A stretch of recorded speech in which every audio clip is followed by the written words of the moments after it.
I smoothed my skirt and took a deep breath, steeling myself for another one of Cecilia's impromptu visits. The doorbell chimed, and I plastered on a smile before opening the door. "Laura, thank goodness you're home." Cecilia burst in, her designer purse swinging wildly. "I'm in such a pickle, and I didn't know who else to turn to." I bit back a sigh. "What's wrong this time, Cecilia?" She collapsed dramatically onto my couch. "It's the mortgage. I'm behind again, and they're threatening foreclosure. I just need a little help to tide me over." I perched on the edge of an armchair, my patience wearing thin. "Cecilia, we've been through this before. Ethan and I can't keep bailing you out." "But your family?" she wailed. "What am I supposed to do?" Before I could respond, my cell phone rang. I glanced at the caller ID and felt a wave of relief. "I'm sorry, Cecilia, but I need to take this. It's my father." I stepped into the kitchen, grateful for the interruption. "Hi, Dad. How are you feeling?" "Laura, sweetheart." My father's voice was uncharacteristically serious. "I need you to come over. There's something important we need to discuss." A chill ran down my spine. "Is everything okay?" "Just come as soon as you can," he said, then hung up. I returned to the living room, where Cecilia was rifling through her purse. "I'm sorry, but I have to go. My father needs me." Cecilia's head snapped up. "But what about my situation?" "We'll talk later," I said firmly, ushering her towards the door. "I really have to go." As I drove to my father's house, my mind raced. What could be so urgent? Dad had always been the picture of health, but lately he'd seemed more tired than usual. I pulled into the driveway and hurried inside. "Dad, where are you?" "In here, Laura," he called from the study. I found him sitting behind his desk, looking older than I'd ever seen him. "What's going on, Dad? You're scaring me." He gestured for me to sit. "I'm afraid I have some bad news, sweetheart. I've been to see Dr. Jameson, and, well, it's not good." My heart dropped. "What do you mean?" "I have cancer, Laura, and it's advanced. They're giving me 6 months, maybe a year." The world tilted on its axis. "No," I whispered. "There must be some mistake. We'll get a second opinion, try different treatments." Dad reached across the desk and took my hand. "I've already done all that. It's time to face facts. But that's not why I called you here." I blinked back tears. "What do you mean?" He pulled out a thick folder. "I need to get my affairs in order, and there are some things you need to know. I've made some investments over the years, properties and such. I want to make sure you're taken care of after I'm gone." "Dad, stop," I pleaded. "I don't want to talk about this." "We have to, Laura. You need to be prepared." As he started explaining about bank accounts and real estate holdings, my phone buzzed. A text from Ethan. "Where are you? Cecilia's upset. What happened?" I ignored it, trying to focus on my father's words. But my mind was reeling. How could this be happening? And how was I going to tell Ethan? Dad must have sensed my distraction. "We can go over the details later. For now, just know that everything's taken care of. You won't have to worry." I nodded numbly, still struggling to process it all. As I stood to leave, Dad pulled me into a tight hug. "We'll get through this, sweetheart," he murmured. "Together." I clung to him, wishing I could freeze this moment and make time stand still. But as I pulled away, I knew nothing would ever be the same again. Driving home, I felt like I was in a fog. How could I face Ethan and Cecilia with this news? How could I face anyone? As I pulled into my driveway, I saw Cecilia's car still parked out front. My heart sank. I wasn't ready for this. I wasn't ready for any of it. Taking a deep breath, I stepped out of the car and walked towards the house, bracing myself for whatever came next. The day of Dad's funeral dawned gray and somber, matching my mood perfectly. I stood in front of the mirror, adjusting my black dress, when Ethan appeared behind me. "You ready?" he asked, his hand on my shoulder. I nodded, not trusting my voice. As we drove to the church, I couldn't shake the feeling that everything was about to change. The service was a blur of tears and whispered condolences. I barely registered the words of the eulogy, focusing instead on the framed photo of Dad next to his casket. He looked so alive, so vibrant. How could he be gone? As we gathered at the cemetery, Cecilia sidled up to me. "Laura, I'm so sorry for your loss," she said, her voice dripping with sympathy. "Your father was such a generous man. I'm sure he made sure you were well taken care of." I stiffened, shocked by her brazenness. Before I could respond, Ethan pulled me away. "Not now," he muttered. Back at the house, I retreated to Dad's study, needing a moment alone. I ran my fingers over his desk, remembering our last conversation. The folder he'd shown me was still there, tucked away in a drawer. A knock at the door startled me. It was Mr. Jameson, Dad's lawyer. "Laura, I'm sorry to disturb you, but there are some matters we need to discuss," he said gently. I nodded, gesturing for him to sit. "What is it?" He pulled out a thick envelope. "Your father's will." He was very specific about his wishes. As Mr. Jameson began reading, I felt a mix of emotions wash over me. Dad had left me everything: the house, his savings, even a few properties I didn't know he owned. "There's one more thing," Mr. Jameson said, handing me a sealed letter. "Your father wanted you to have this privately." I took it with trembling hands, but before I could open it, the door burst open. Ethan and Cecilia stood there, their eyes wide. "What's going on?" Ethan demanded. Mr. Jameson stood. "I was just going over Harold's will with Laura, if you'll excuse us." "No," Cecilia interrupted. "We're family. We should hear this too." I felt a surge of anger. "This is private, Cecilia. Please leave." Ethan stepped forward.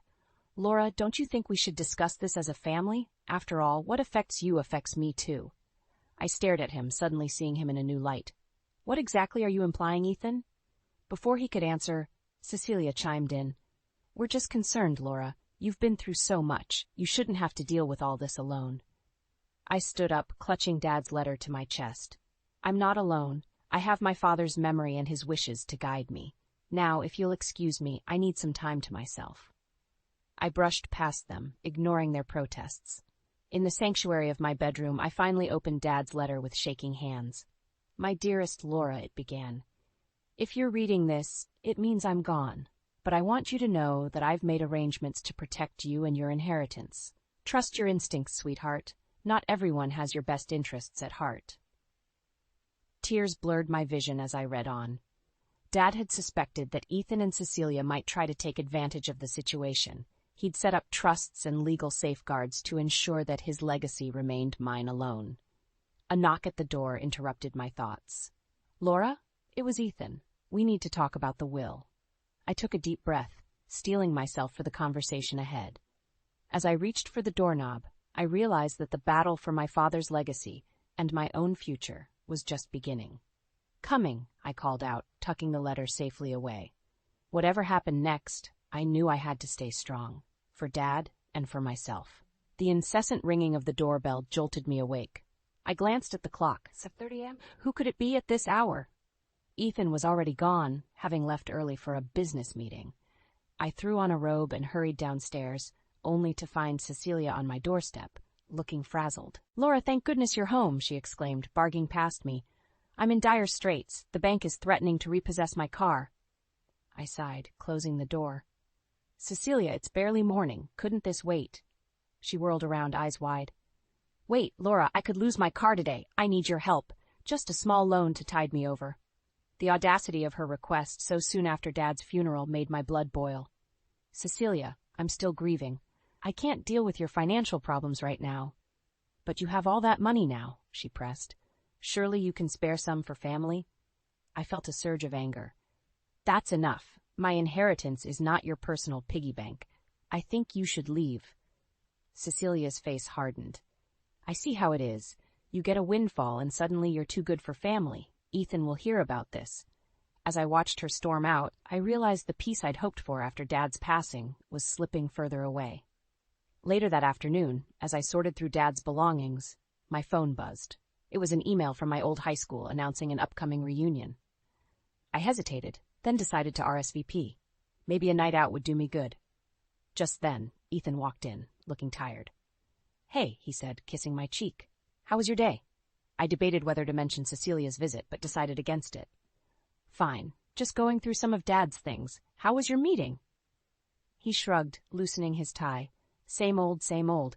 "Listen, I was thinking we should talk about the inheritance. Maybe consider investing some of it." I felt my guard go up. "I'm not ready to make any decisions yet, Ethan. It's too soon." He frowned. "Laura, we can't just sit on that kind of money. We need to be smart about this." "We," I echoed. "Dad left it to me, Ethan. I'll decide what to do with it when I'm ready." The tension in the room was palpable. Ethan opened his mouth to argue, but his phone buzzed. He glanced at it, then back at me. "We'll discuss this later. I have to take this call." As he hurried out, I couldn't shake the feeling that something was off. Why was he so interested in my inheritance? The next morning, I woke to find Ethan already gone again. There was a note on the kitchen counter. Early meeting. Don't wait up tonight.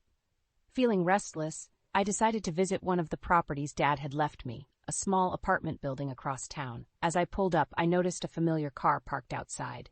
Cecilia's. Confused, I made my way to the building's office. The door was ajar, and I could hear voices inside. "She's being so stubborn," Cecilia was saying.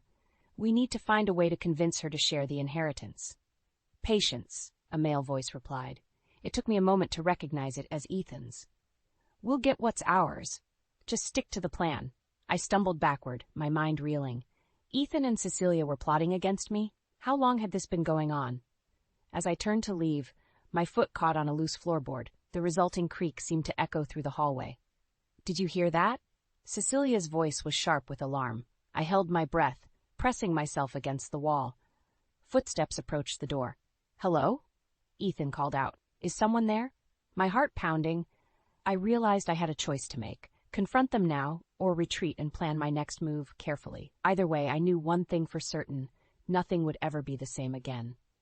I smoothed my dress nervously as I entered the high school gymnasium.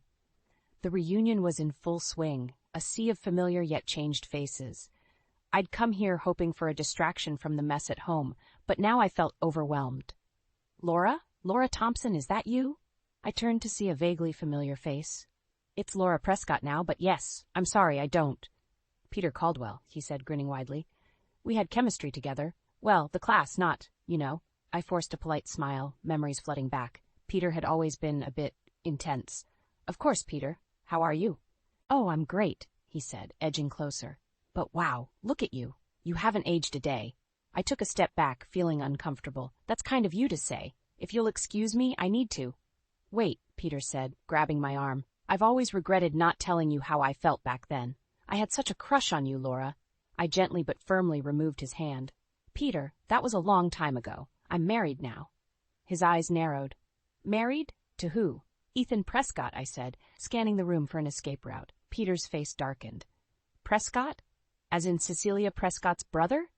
I froze. "You know Cecilia?" He laughed bitterly. "Oh, I know her all right. She's been stringing me along for months, always needing favors, but now I see what's really going on." My heart raced. "What do you mean?" Peter leaned in, his breath hot on my ear. "Your husband and his sister are planning something, Laura, and it involves you." I stumbled back, my mind reeling. "You're lying. Why should I believe you?" "Because I can prove it," he said, pulling out his phone. "Cecilia's been careless, left some interesting texts on my phone when she borrowed it." With shaking hands, I took the phone. What I saw made my blood run cold. Messages between Cecilia and Ethan discussing ways to access my inheritance, plans to manipulate me, to push me to make rash decisions. "This can't be real," I whispered. Peter's eyes gleamed with a mix of sympathy and something else. Excitement? "Oh, it's real, all right. And there's more where that came from." I handed the phone back, feeling sick. "Why are you showing me this?" He shrugged. "Maybe I still have a soft spot for you, or maybe I'm just tired of being Cecilia's puppet. Either way, you deserve to know." I nodded numbly, my mind racing. What was I going to do with this information? Peter touched my arm again. "Listen, Laura, I can help you. We could team up, get back at them both. What do you say?" I stared at him, suddenly seeing the situation clearly. Peter wasn't my savior, he was just another player in this twisted game, but he had given me valuable information, whether he meant to or not. "Thank you for telling me, Peter," I said carefully, "but I need to handle this on my own." His face fell. "But Laura—" "No," I said firmly, "this is my fight. Please don't contact me again." As I walked away, my phone buzzed. A text from Ethan. "Where are you? We need to talk about the inheritance. It's important." I took a deep breath, making a decision. It was time to stop reacting and start taking control. I would play along for now, gather more evidence. And then, when the time was right, I would confront them all. I texted back, on my way home. "You're right. We have a lot to discuss." As I left the reunion, I felt a strange mix of dread and determination. The game had changed, and now I knew the rules. It was time to start playing to win. I stepped out of my office building, exhausted after a long day of work. As I fumbled for my car keys, a familiar voice made me freeze. "Laura, fancy seeing you here." I turned slowly, my heart sinking. Peter stood there, grinning as if we were old friends. "Peter, what are you doing here?" I asked, trying to keep my voice steady. He shrugged, stepping closer. "I was in the neighborhood, thought I'd say hi." "How did you know where I work?" I demanded, alarm bells ringing in my head. "Oh, I have my ways," he said with a wink. "Listen, I've been thinking about our conversation at the reunion. I really think we should talk more about Ethan and Cecilia." I backed away, clutching my purse tightly. "I told you, I'm handling it myself. Please leave me alone." His face darkened. "You're making a mistake, Laura. You need me." Before I could respond, a coworker walked by, giving us a curious look. I forced a smile and turned back to Peter. "I have to go. Don't come here again." As I drove home, my mind raced. How had Peter found me, and what would he do next? The next morning, I woke to find Ethan already gone. There was a note on the kitchen counter. "Early meeting. Don't wait up tonight." I sighed, realizing how common these early meetings had become. As I sipped my coffee, movement outside caught my eye. I peered through the window and nearly dropped my mug. Peter was standing across the street, staring at our house. My hands shaking, I called Ethan. It went straight to voicemail. "Ethan, call me as soon as you get this. It's urgent." I paced the living room, debating what to do. Should I call the police? But what would I say? That my husband's sister's ex-boyfriend was stalking me because of some convoluted inheritance scheme? A knock at the door made me jump. I approached cautiously, relief washing over me when I saw it was just the mailman. But as I opened the door, Peter appeared behind him. "Special delivery," Peter said with a smirk, pushing past me into the house. "Get out," I shouted, reaching for my phone. "I'm calling the police." Peter held up his hands. "Wait, I have proof of what Ethan and Cecilia are planning. Real proof this time." Despite my better judgment, I hesitated. "What are you talking about?" He pulled out a USB drive. "Everything's on here. Bank statements, emails, recorded conversations. They're planning to have you declared mentally unfit, Laura, to take control of your inheritance." I felt the blood drain from my face. "That's impossible. Ethan wouldn't." "See for yourself," Peter said, offering me the drive. My hand trembled as I reached for it. Just then, I heard a key in the lock. Ethan's voice called out, "Laura, whose car is that out front?" Peter's eyes widened. He shoved the USB drive into my hand and bolted for the back door. I quickly slipped the drive into my pocket as Ethan entered. "Laura, what's going on?" Ethan asked, looking around suspiciously. I took a deep breath, making a split-second decision. "Nothing, honey. Just got a bit of a fright from a door-to-door salesman. Everything's fine." Ethan relaxed slightly, but I could see doubt in his eyes. "All right. Listen, I was thinking we should have dinner with Cecilia tonight to discuss some family matters." I nodded, my mind racing. "Sure, that sounds great." As Ethan headed upstairs to change, I clutched the USB drive in my pocket. I had a choice to make. Trust Peter's evidence and confront Ethan and Cecilia? Or play along and try to uncover the truth myself? One thing was certain, tonight's dinner would change everything. And I had to be ready. The doorbell rang, and I took a deep breath, steeling myself. Cecilia's visit was no surprise. Ethan had arranged this family dinner after all. But the tension in the air was palpable as I opened the door. "Laura, darling," Cecilia exclaimed, her smile not quite reaching her eyes. She breezed past me, Ethan following close behind. As we settled in the living room, I couldn't help but notice the furtive glances Ethan and Cecilia exchanged. My hand instinctively went to my pocket, feeling the outline of the USB drive Peter had given me. "So, Laura," Cecilia began, her voice sickly sweet, "how have you been coping? It must be so difficult, dealing with your grief and all this newfound responsibility." I forced a smile. "I'm managing, thank you. Dad prepared me well." Ethan cleared his throat. "Speaking of which, Laura, we really need to discuss the inheritance. I've been thinking." "Actually," I interrupted, my heart racing, "I have something I'd like to discuss first." They both stared at me, surprise evident on their faces. I took a deep breath and pulled out my phone, bringing up the photos Peter had sent me. Pictures of Ethan and Cecilia meeting in secret, looking far too cozy. "Care to explain these?" I asked, my voice surprisingly steady. The color drained from Ethan's face. Cecilia let out a nervous laugh. "Oh, those? That's nothing, just a family meeting." Stop lying, I snapped. I know what you've been planning, trying to have me declared mentally unfit? Really? Ethan stood up, his face a mask of anger. Where did you get those photos? Have you been spying on us?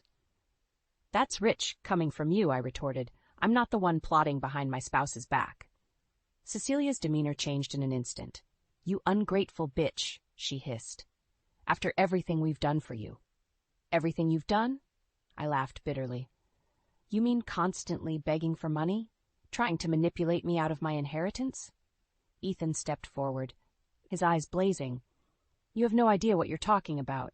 We were trying to protect you, to make sure you didn't squander everything your father left you.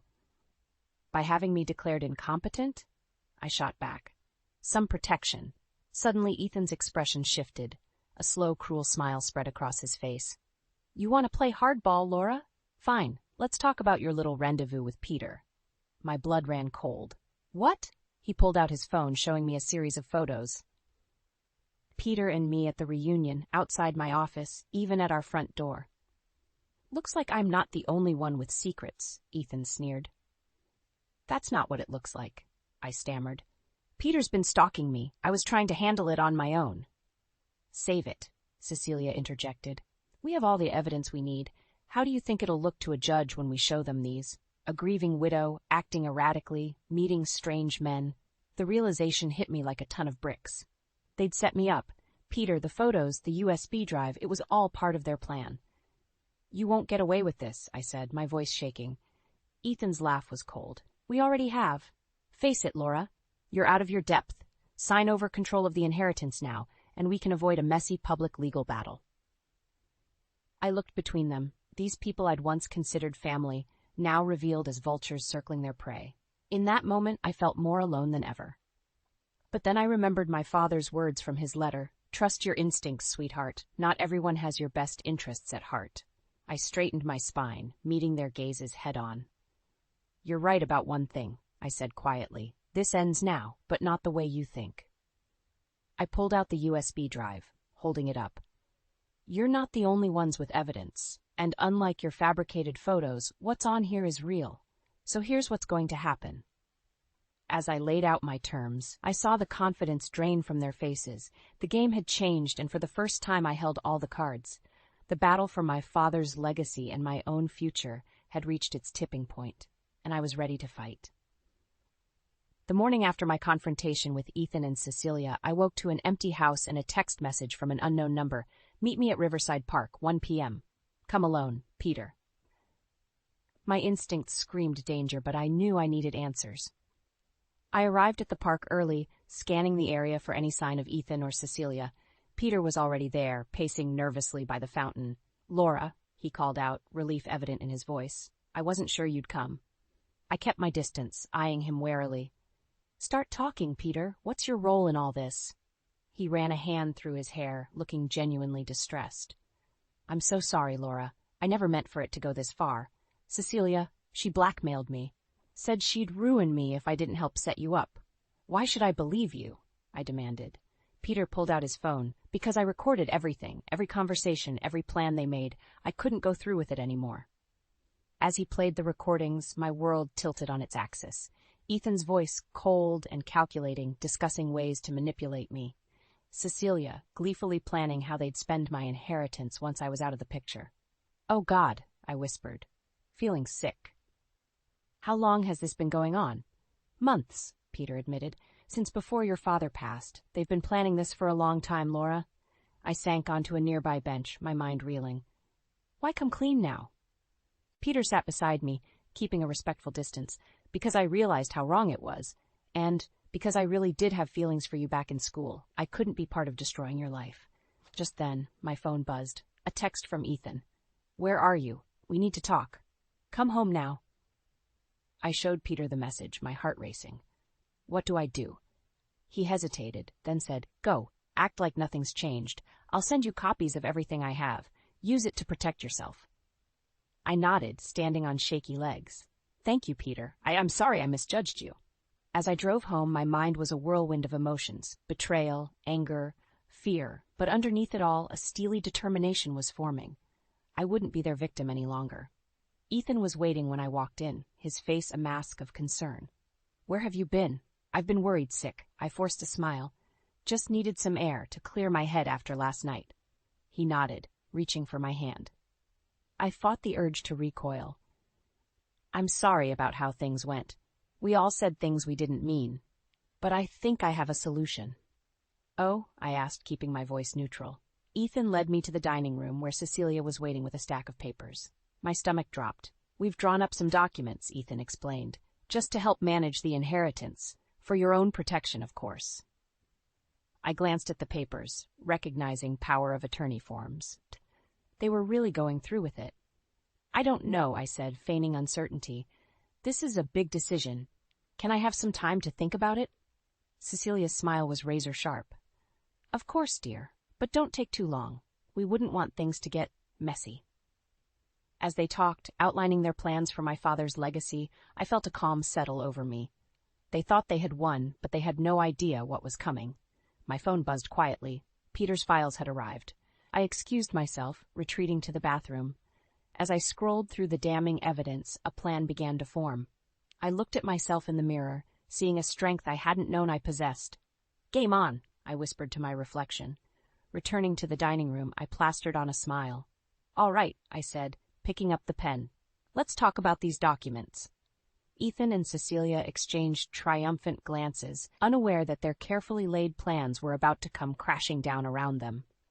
The final act was about to begin, and I was ready to reclaim my life and my father's legacy, once and for all. I stood in the living room of Ethan's parents' house, my heart pounding but my resolve unshakable. Around me, the faces of the Prescott family, including Ethan and Cecilia, ranged from confused to suspicious. Laura, dear, Ethan's mother began, what's this all about? Why have you called us all here? I took a deep breath. I have something important to share with all of you, something that will change everything. Ethan stepped forward, his eyes narrowing. Laura, whatever you're thinking. No, I cut him off firmly. You've done enough talking. Now it's my turn. I pulled out my tablet and connected it to the TV. What you're about to see and hear might shock you, but I assure you, it's all true. As I played the recordings Peter had given me, the room fell into stunned silence. Ethan and Cecilia's voices filled the air, detailing their plans to manipulate me, to steal my inheritance, to have me declared incompetent. Ethan's father stood up, his face red with anger. What is the meaning of this? It means, I said, my voice steady, that your son and daughter have been plotting against me since before my father died. They've lied, cheated, and manipulated everyone in this room. Cecilia lunged forward. You bitch! You have no proof. I have every proof, I interrupted, pulling out a stack of documents. Bank statements showing mysterious transfers, emails detailing your plans, even a recorded confession from Peter about how you blackmailed him into helping you. The room erupted into chaos. Ethan's mother was sobbing, his father shouting. Cecilia was screaming denials while Ethan stood frozen, his face ashen. I raised my voice above the din. I'm not finished. There's more. I played the final recording, a conversation between Ethan and his mistress, planning their future with my money. The silence that followed was deafening. Ethan's father turned to him, his voice shaking with rage. Is this true? Have you brought this disgrace upon our family? Ethan's shoulders slumped in defeat. Dad, I can explain. Get out, his father growled. Both of you. You're no longer welcome in this family.